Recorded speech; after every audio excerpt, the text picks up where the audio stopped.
Hello and welcome back to my channel, and we rejoin our session 3 of character generation in classic RuneQuest, my solo campaign. We are currently at the stage of we've just done some personalities. I had a bit of a think over the time since the last video and on the characteristics, and I think what I want to do is we'd circled a few of the characteristics that we thought weren't really up to par, and on my checklist I think I would like to intervene at this stage in the remediation of those things. So we've got determine all the characters' characteristics, and I think I'll add in adjust for low scores. And I've thought up what I think is quite a reasonable little mechanic to allow us to do that fairly, and it involves a bit of mathematical extrapolation. So I'm all for that. I like a few numbers, and what I propose is that we use a formula of adding all the characteristics excluding size, because size can't be adjusted for, and divide these by 6 to generate an average. And if the average of all our characteristics are 9 or less, we can add 3d6 to distribute among characteristics, with 4 dice thrown and the best of the 3 selected. So our characteristics would have to be pretty dismal to get an average of 9 or less. I'm not expecting that to be the case for any of our characters, but it's there for if we do, say we have a disastrous roll for another character, we've got that in our back pocket. And then an average between 9 and 10.5. I'm saying add 2d6 to distribute among characteristics, with 3 dice thrown and the highest 2 selected. So that's more likely. And then an average between 10.5 and 12. And you'll notice that the range is from 9 to 12, and that's kind of like the average spread. Low average, high average, in the middle. So I would say that between average between 10.5 and 12, we're saying plus 1d6 to distribute among characteristics, with 2 dice thrown and the higher selected. And I'm also saying no more than 6 points can be distributed to one characteristic. And also what I would say is no more than half the points that we generate can be. So say we generated 12, I would say 6 could be, say, given to our strength, and the rest of the other 6 could be given to whatever. But say we only generated 10, I would say we can only really distribute 5 to strength, because we're capped by the 50%. So I'll just put a wee note there and for future reference. Okay, so let's have a look at our characters, and we have to do a wee bit of got my calculator ready. So let's start with Barntar, our poor noble. He needs a bit of TLC on his strength. So if we just do a quick calculation, 11, and we exclude size, so 11 for power, 11 for dexterity, and 10 for charisma. So we've got a total of, let's put 59 in here, just so that we've got our note. And then we don't have, let's see what we get for Orstan. We get 13 plus 13 plus 13 plus 15 plus 9 plus 12. So he's quite high. He's got an average of 70. He's got a total of 75.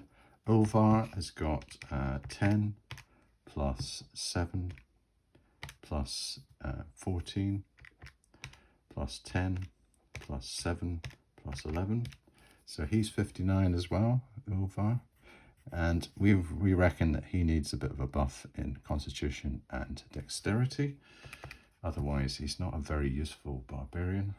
You know, and I think the reason I want to intervene now is because these are going to be important. I think I want to try and almost flesh out what the starting character would be. So these are effectively what these characters are at 16, and then when they develop through the previous experience, they've already got a certain, say, a base strength or a base dexterity, so they can wield weapons, and they're not going to be suddenly penalized. And I'm not expecting the previous experience to increase the characteristics.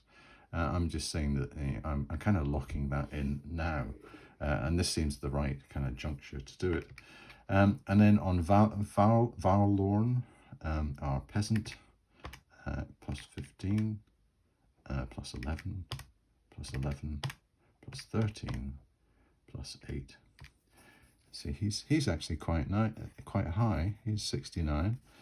And Serana, our nomadic female barbarian, she is 13 plus 16. She's not going to get the size of 3 in, plus 14. So she's 68. She's high too.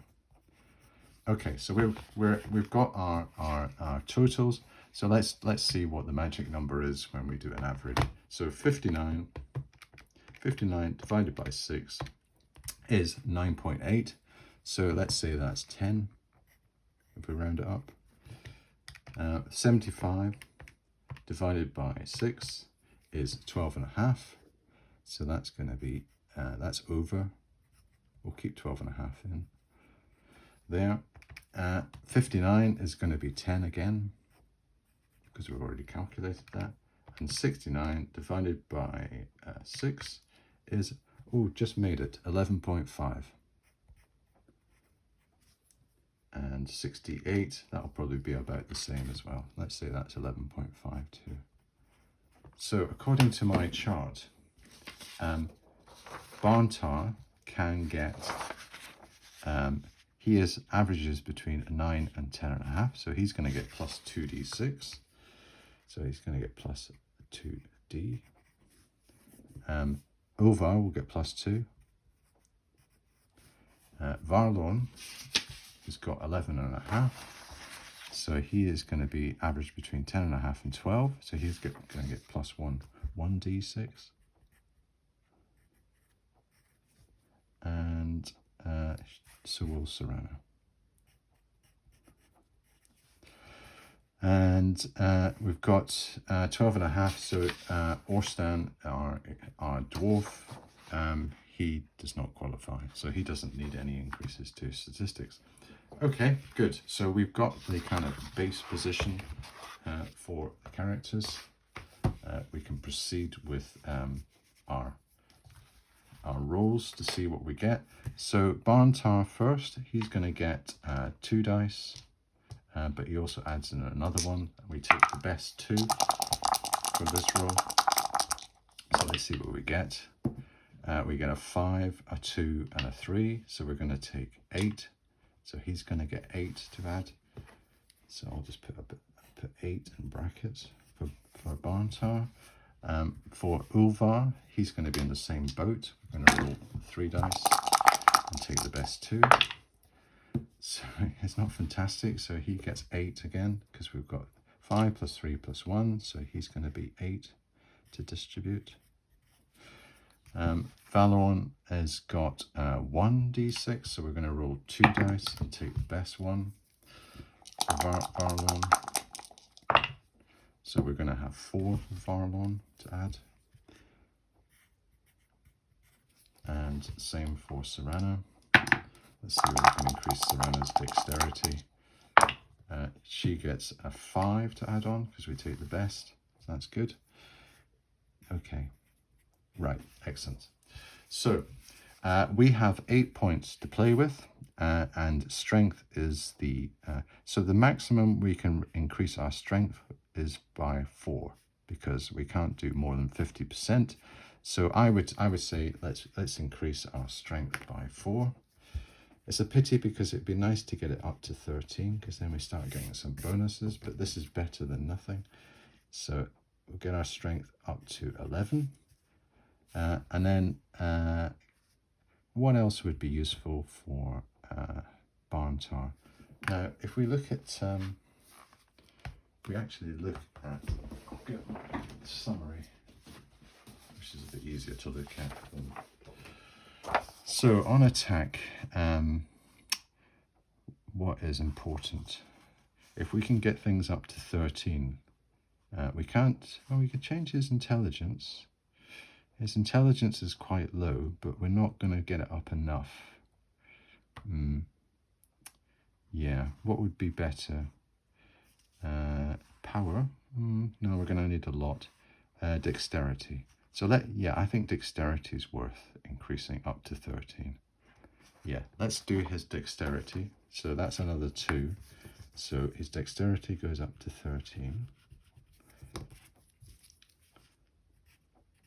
In fact, it might be easier if I just put +4 and the +2. So we've got 2 left. What else? Yeah, we've got to, so we get a +5 there, we get a +5 there. What else? Intelligence, perception. Yeah, these are all, yeah, it'd be nice to have his intelligence up, but we can't have everything. Maybe, you know, he is a kind of leader. So we've got 2 to play with. I think we could get his power up, or his charisma. Would his charisma be of any use? I don't think so. I think what we'll do is we'll just put the last 2 into intelligence, because we don't really want. Or say we'll get intelligence up by 1, and that goes to. And we'll put charisma up by 1, because he wants to be physical, and he wants to maybe not throw his weight around, but he wants to be quite impressive. At least he's kind of got a bit more kind of strength to throw around now. Yeah. Maybe Constitution might have been a good one to get actually in reflection. Let's see for hit points. Hit points are in here. Yeah, that might have been a better one to actually go for. Oh no, I think I'm committed now. I think maybe if I'd looked at it before, I might have actually put a point into Constitution. But let's go with that just now. Okay, so that's Barn Tower done. Ulvar, he's got 8 to play with as well. So he definitely wants to get his Constitution and his Dexterity up. The maximum we can put up Constitution is by 4, and the maximum we can put Dexterity up is by 4. So I'm just going to suggest that we do that for both. That's quite simple. So they become 11 for both. That's the point of the remediation. It kind of turns disastrous scores into reasonable ones. And then Varlorn, he has got 4 to play with. So he has, he's got quite a good dexterity. He's got a good constitution. Maybe we could get his strength up with 2. And say he's really going to go for the high dexterity. His charisma isn't important, I don't think. His intelligence, yeah, I think intelligence would be quite useful to increase. So let's get that up to 13. +2, and his strength, because then he can use some weapons. Yeah, let's do that. So strength is 13, and intelligence is 13 now. Good. And Serana, she's got 5 to play with, so that's good. So I would say that she can have up to 3 into her dexterity. So let's do that. We'll get as many into dexterity as possible. So we get up to 10. It's +3. We've got 2 left. So what would be the best? That's already in quite a good point. Constitution is high already. I think maybe you get the intelligence up again. Yeah, let's do that +2. So that gets intelligence up to 13. Okay. So by doing that reasonably straightforward exercise, we've now got a bit of a more presentable and reasonable set of characters. We've been able to target a few of the weaknesses. You know, I'm just following the guidelines of Mr. Perrin and Mr. Tony, who said, you don't want, it's all about enjoying the game. You don't want anybody that's going to have some very poor statistics. Okay, good. Right, so that is done. So next on our checklist is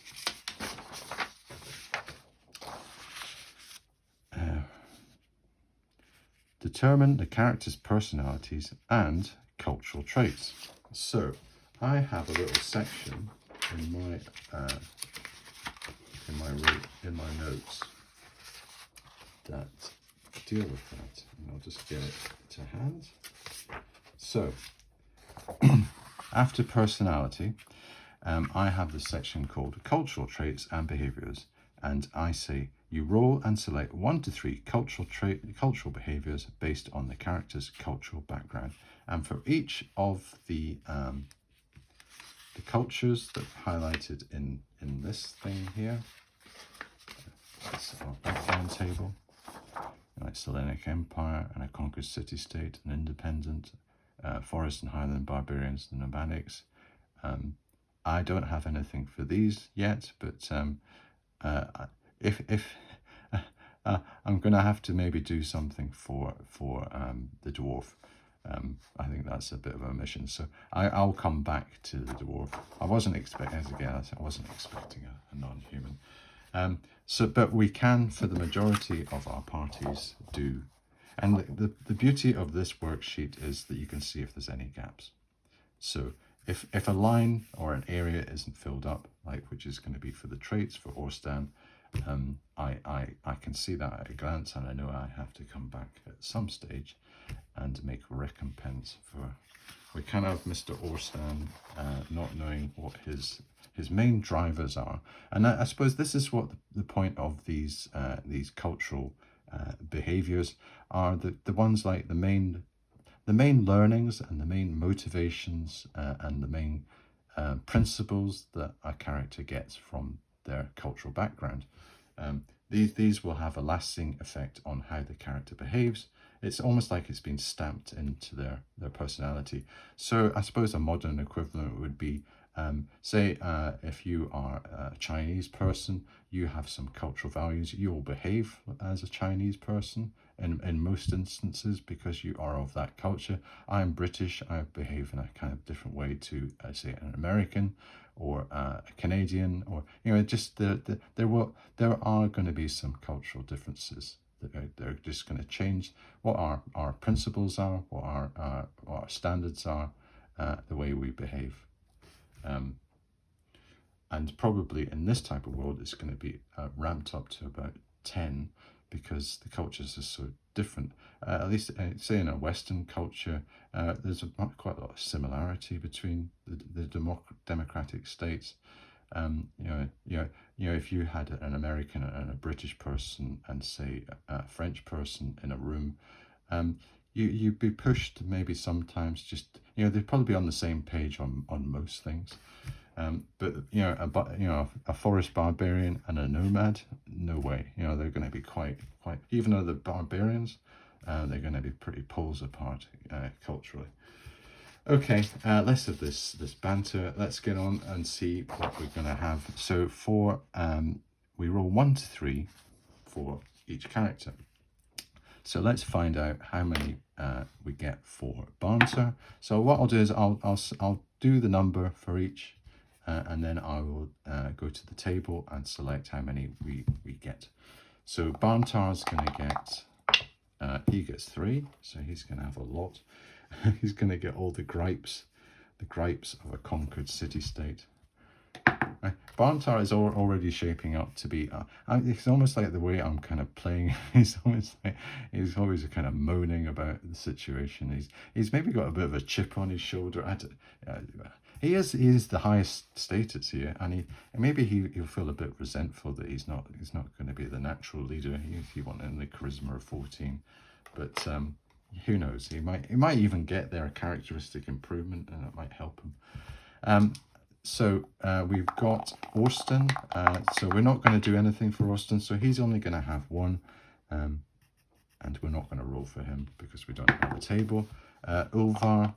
Let's see what we get for Ulvar. He's going to have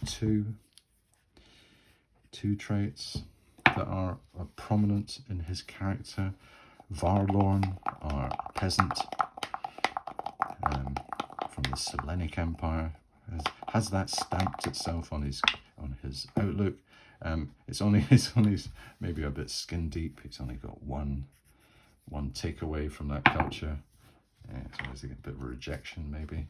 And Serana, she immersed in her nomadic life. That's reasonable. She's 2. Okay. So there we are. So as I say, for each of these cultures, I've drawn up a list of basically what I would call cultural traits of that polity or culture. So the first one we've got is Barntar, and we're looking for the conquered city-state. So I have it here. This one, I start 1 to 4, and it's on the other page. So let's find out just exactly all the numbers that we've got. So we get a D10. So he's busy on this one. Barntar.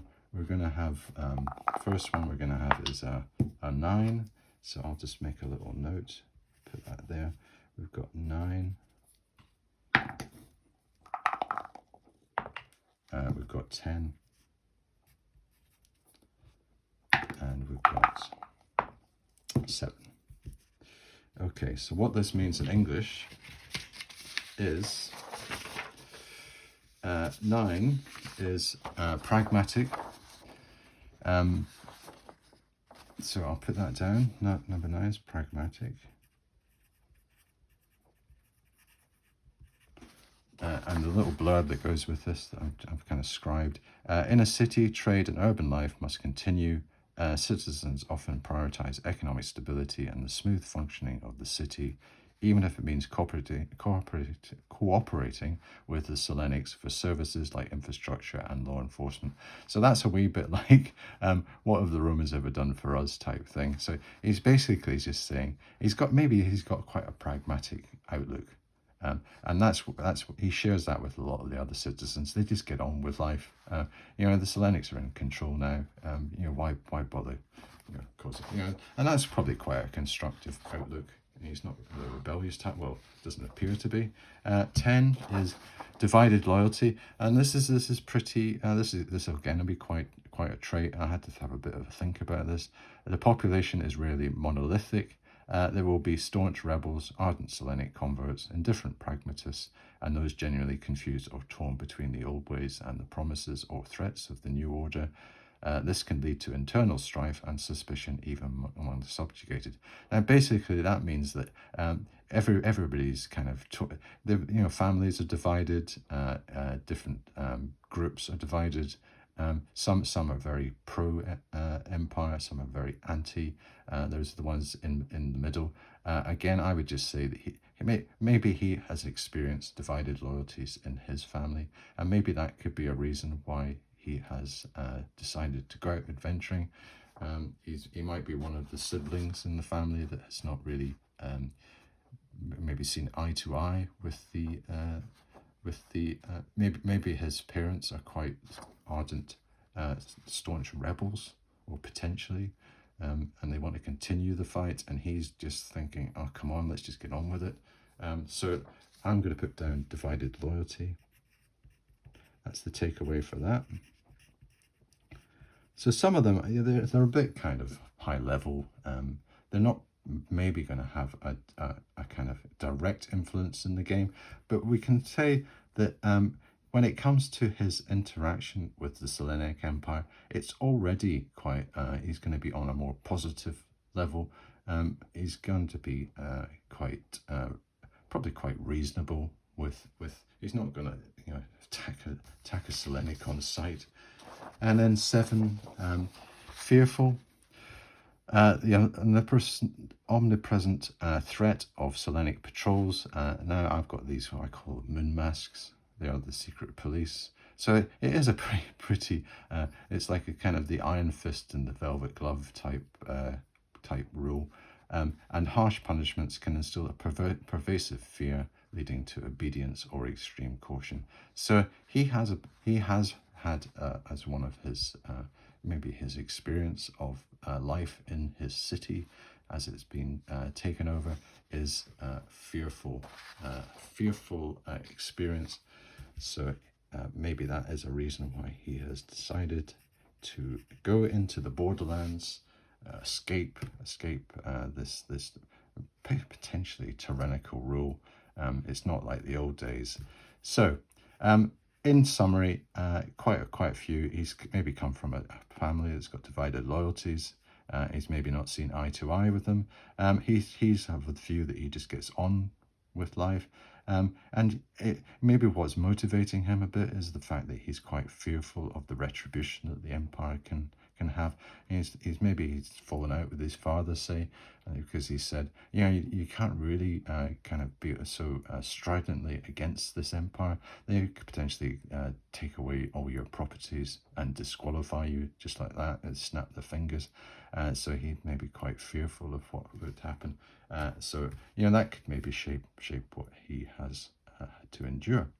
Because I don't think his personality is physical, so maybe he's not short of physical courage. Probably, it's more maybe a societal courage. The fact that he's good at maybe just toning down the aggravation level and saying, "Come on, let's keep calm and carry on." Okay, we're not going to do Orstan.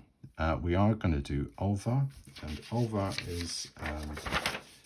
He goes for hill and forest barbarian tribes. I've got a little table for them. So let's do Ulvar with a D10.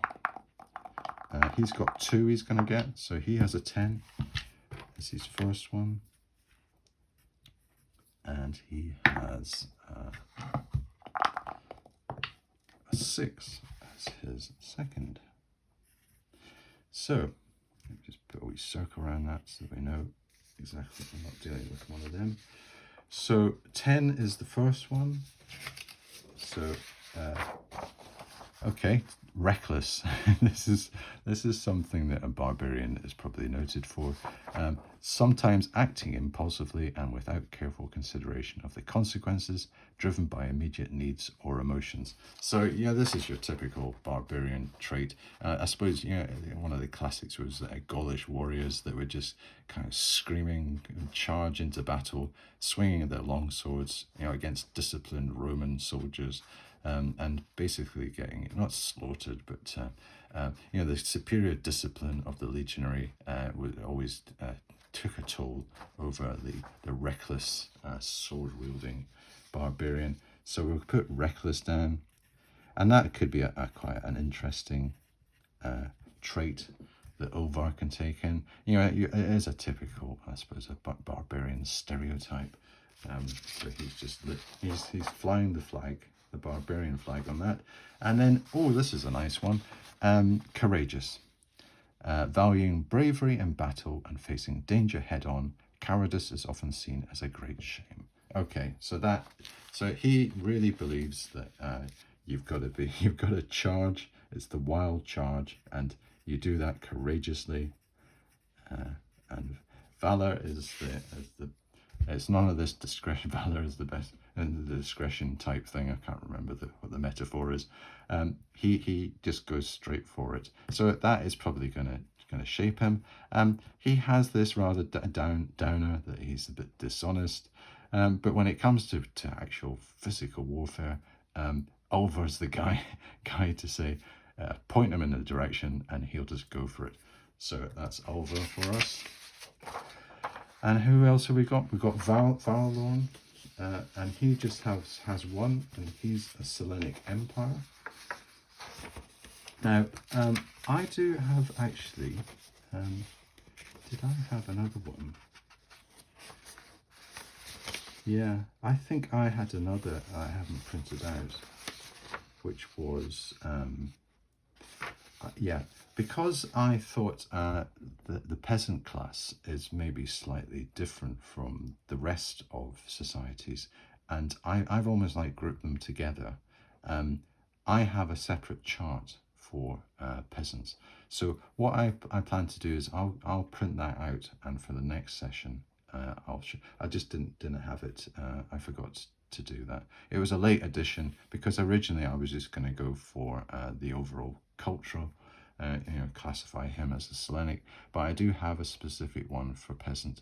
And if I have both, I might do a kind of just a roll to say 50% it's on the Selenic thing, he takes up something from that, and 50% it's from the peasant, or some sort of maybe some divider. But yeah, sorry about that, I don't actually have that to hand, so we'll come back to that as with Orstam in the next one. And then we've got Serana. She's got 2, so let's find out what Serana's all about, what she's picked up from her tribe. We have a 1, so we'll just put that there. We have 1, and we have a 1 again, so we have to roll another one. 7. Okay, let's see what nomadic tribes are, and I do have a separate one for that. Full and forest barbarian tribes. Here we go, nomadic. Get that onto camera. So our first one is 1, which is independent, highly self-reliant, and accustomed to making their own decisions as they move across the land. Yes, so that's what you would expect. She's been drilled into her psyche, this feeling of independence. She is your classic strong, independent woman. She's literally one. So that is going to be a standout characteristics. She is sounding more like a leader all the time. It's highly self-reliant. Yes, she knows how to take care of herself, coming from that environment. And the other one we've got is number 7. Direct and unceremonious, favouring clear and concise communication with less emphasis on formal etiquette. Okay, so she might be a bit rough around the edges when it comes to civilization. I would say direct. And they'll probably she might have a bit of a penalty when it comes to interactions with what would be classified as civilized people, which is basically just about everybody else that she's going to be coming into contact with. This is something that maybe she could work on in time, and basically get some form of etiquette and just pick up with her. She's got quite a high intelligence. Yep. She's quite smart, and she'd probably learn that her direct and maybe unceremonious language isn't sometimes always getting her where she needs to be. So, okay, so we're really at the end of that stage. I've still got to come back and do Varlorn when I get my peasant table. I've got to do Orstan when I get... I don't know if I have a special dwarf table for. I suppose what we do know about Orstan is that he has. Maybe this is what I can do for non-humans, is to just pick up per the RuneQuest rules what the defining characteristics are. And I think when we were looking at it the other day, they're notoriously avaricious. So avaricious, dislike of the service world. So that's 2. Yeah. Let's say that these are our defining features. And I know that they do have maybe some personality, because we've got this personality thing. But I think maybe the races, the non-human races in my world, as in Glorantha, they almost have this almost override of what their actual racial motivations are, and that almost determines that every dwarf will be avaricious, and every dwarf will dislike the surface world. So I'll just do that for Orstan. So he has he's avaricious and dislikes surface world. So that saves me having to do a table for him, and I think that's quite reasonable. So I didn't even need to do. So he's got two racial traits that we just get straight from the rulebook. And then Valon, I could do it with the Selenic Empire, but I think what I'll do is I'll wait and see what my peasant table is and compare it to what we have for Selenics. Okay, good. So we've done the traits, and I think that as an exercise, I think that's quite useful in just giving us a bit of depth to the character. I think, as I've tried to emphasize, the cultural background is going to be very important. In the original RuneQuest system, it was all about your culture, your belief. And talking about belief, we move on to what I call a religious conviction. And again, we have a 1d10 roll on a table to find out what is our level. So religious conviction, roll 1d10 to determine the religious conviction and adherence of the character to the cult and divine. And as I say, it goes from 1 to 10, where 1 is basically they're quite irreligious and skeptical, all the way up to 10, where they are quite zealot, blessed, touched by their divine, palpable connection to their deity. You know, maybe they have had an experience in their life. You know, that's maybe going to shape. And this could be quite an important driver to their journey towards rune priest or rune lord, a membership, initiate in a cult. This could be the catalyst to get them going.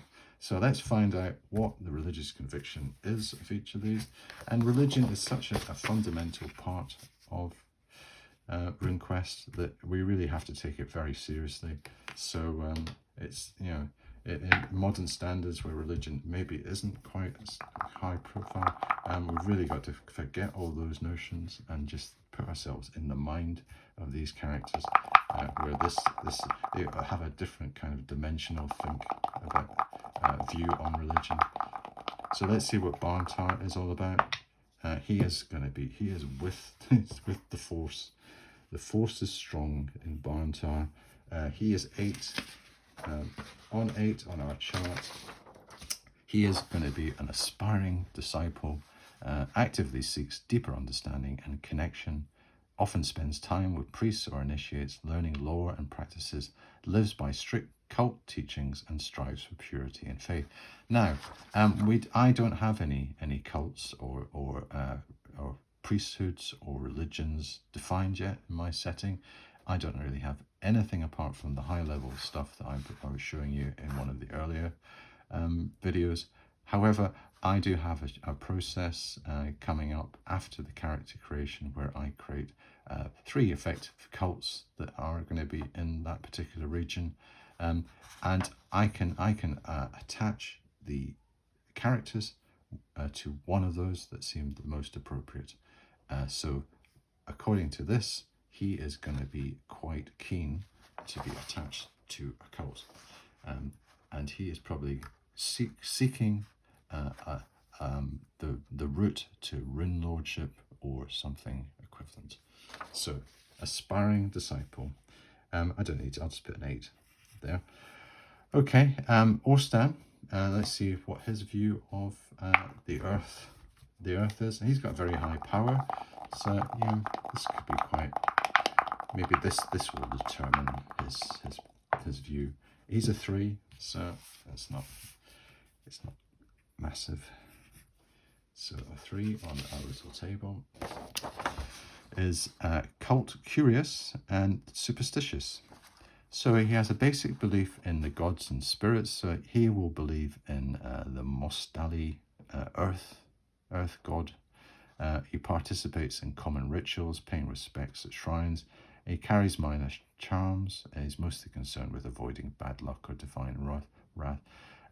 So he could basically almost be just your kind of general person in the street.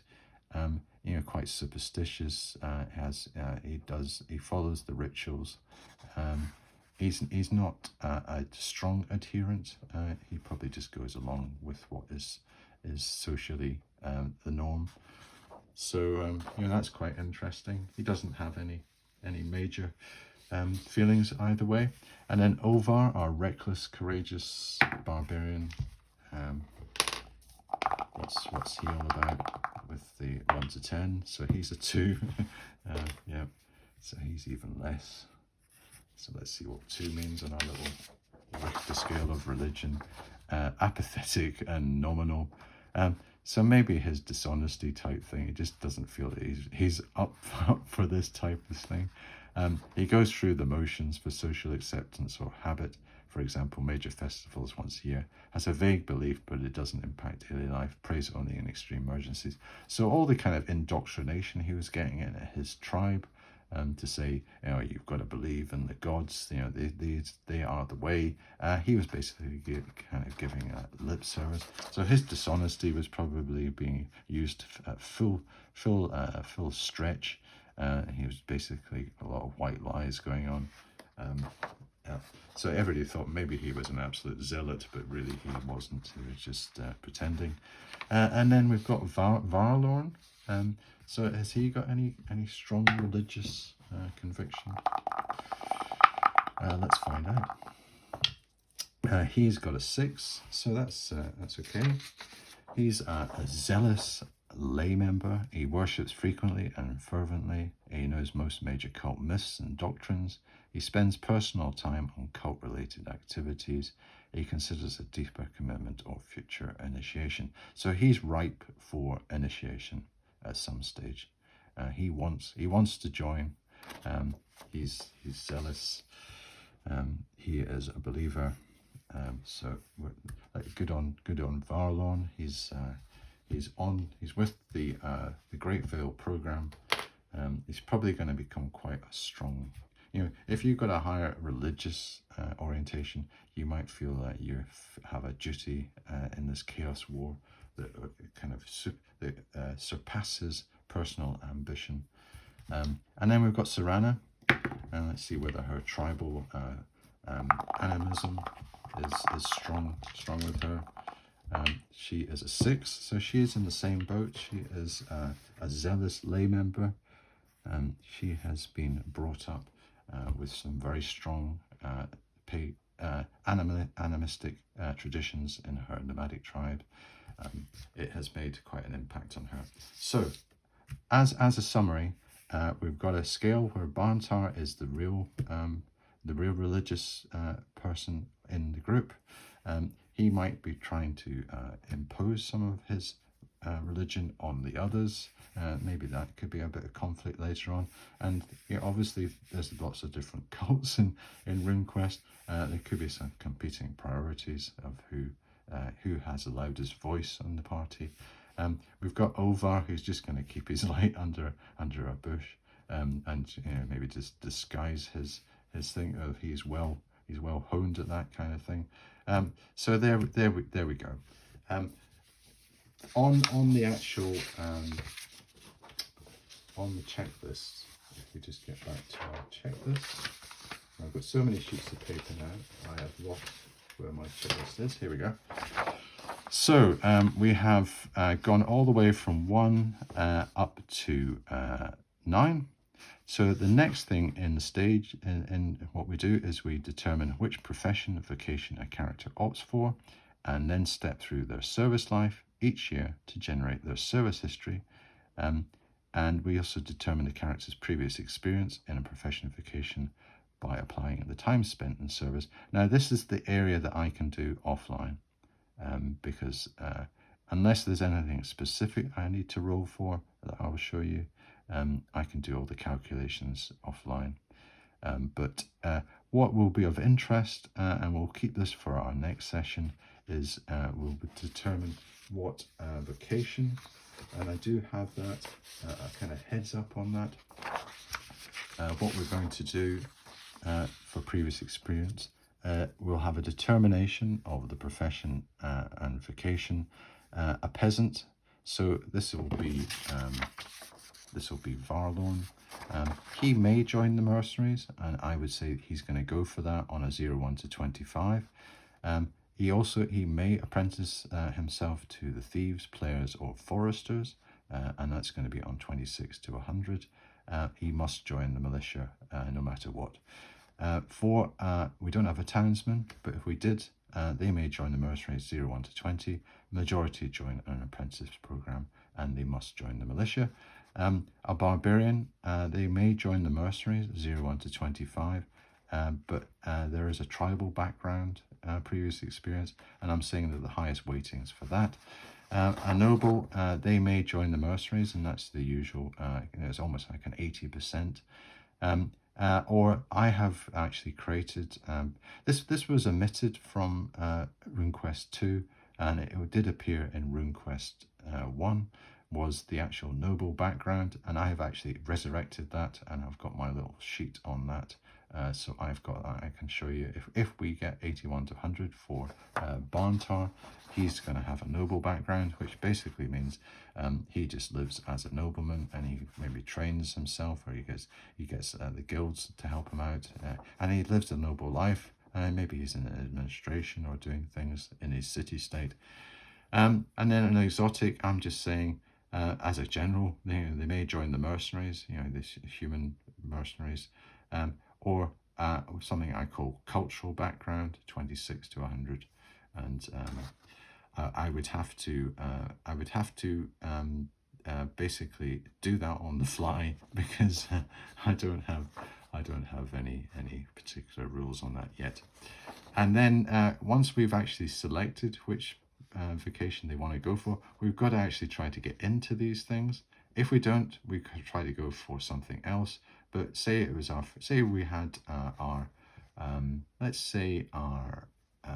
let's go for Varlorn, and say he did want to join the mercenaries, and we've got a 20. We would have to actually see if we could get into the mercenaries, and we look at his characteristics totaled as a percentage. So we'd have to roll that as a percentage. If he failed, he could go for an apprentice for one of these, and we'd probably select those randomly, or maybe we would just have a bit of priority and say actually the thieves.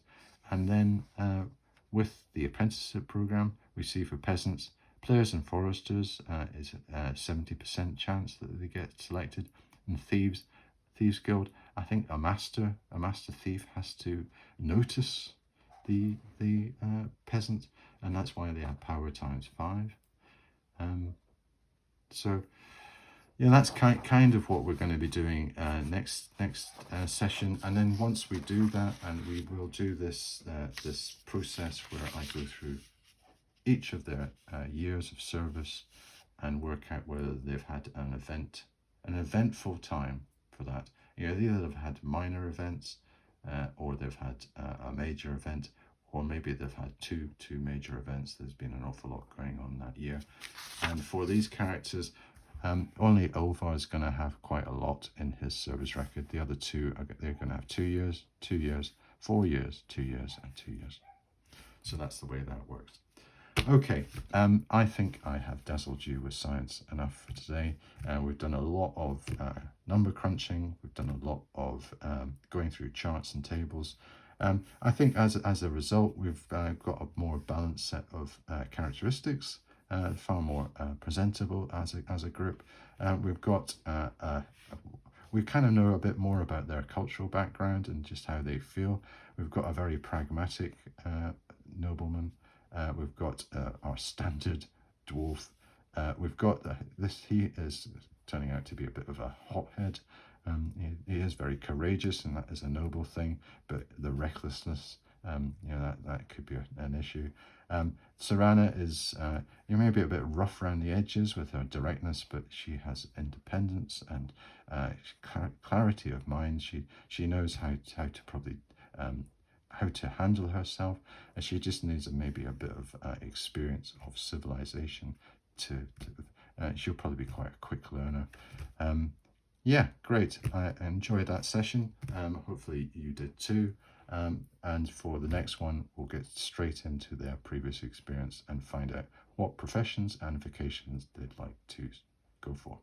Okay, thanks for watching, and I'll see you next time.